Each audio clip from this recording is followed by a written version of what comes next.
Jésus, avec toi, nous ressusciterons.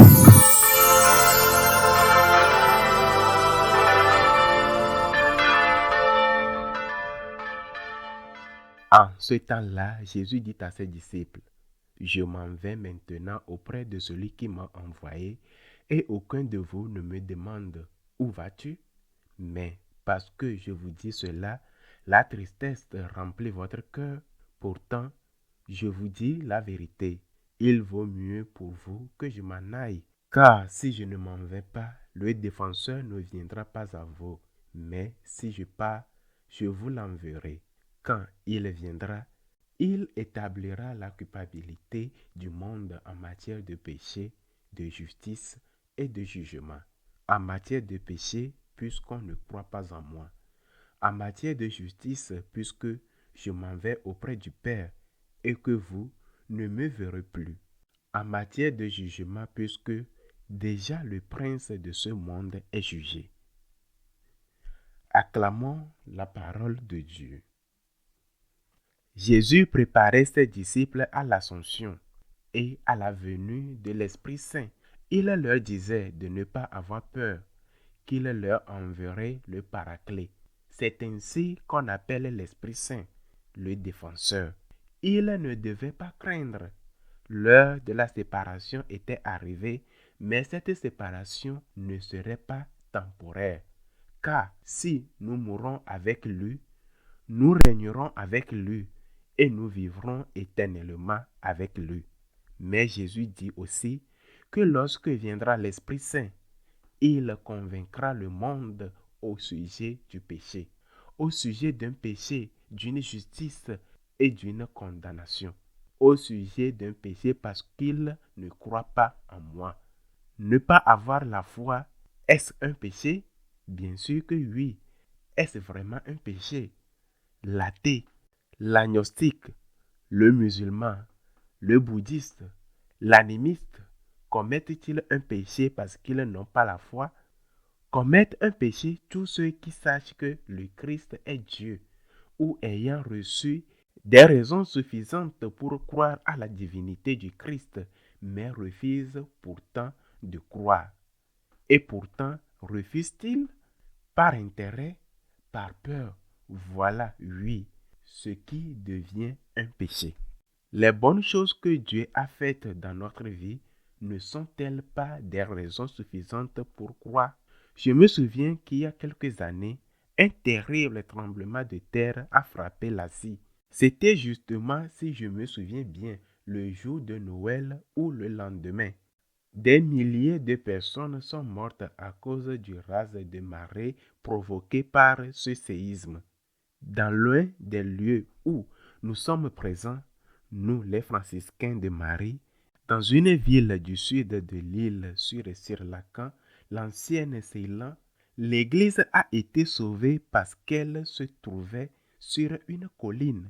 Les gens ont pu se mettre à l'abri en montant sur cette colline, mais les maisons proches de la plage et du port ont été détruites. Tant de morts. Certains en ont profité pour dire, pourquoi Dieu permet-il cela? Je ne crois pas en Dieu parce qu'il permet le mal. Mais si Dieu est responsable, selon eux, du mal, ne serait-il pas aussi responsable du bien? Si Dieu permet qu'il nous arrive le mal, il n'est pas responsable aussi des biens qui nous arrivent? Combien de jours sans tremblement de terre, sans race de marée? Combien d'aubes paisibles et de couchers de soleil dans la paix? Si Dieu est responsable du cancer que tu as, ne serait-il pas aussi responsable du fait que tu ne l'as pas eu auparavant? Si Dieu est responsable de la mort d'une personne que tu aimes, n'est-il pas aussi responsable du fait que cette personne ait existé et qu'elle ait pu être auprès de toi? Je pense souvent à un match de football comme exemple. L'équipe dont tu es supporté joue contre un adversaire et gagne 20-1. Mon Dieu, 20-1, quelle victoire! Mais toi, supporter de cette équipe, tu es triste et en colère parce qu'elle a encaissé un but. Cela n'a pas de sens. Ne devrais-tu pas te réjouir des 20 buts marqués par ton équipe?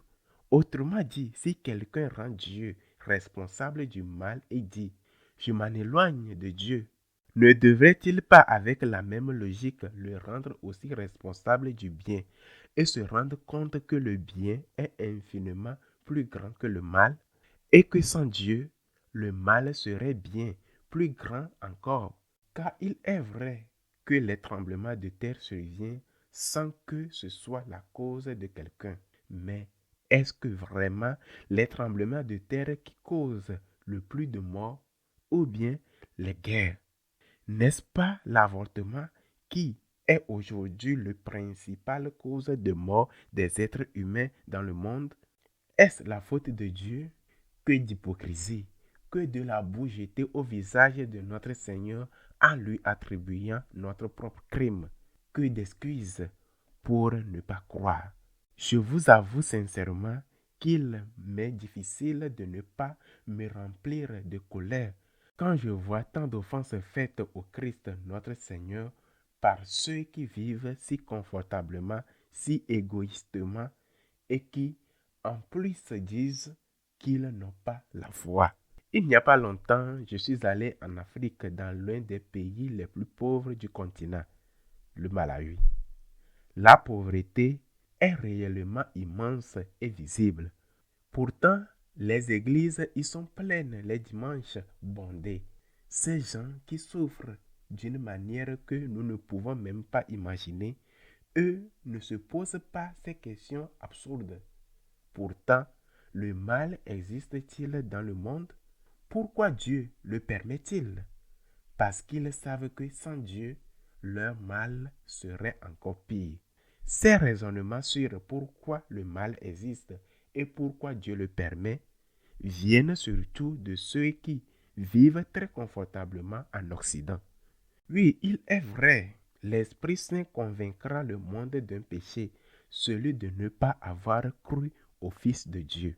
Ses œuvres, sa résurrection, les miracles qu'il accomplit chaque jour, les miracles silencieux lorsque les choses vont bien et aussi les miracles éclatants qui arrivent encore et dont nous bénéficions.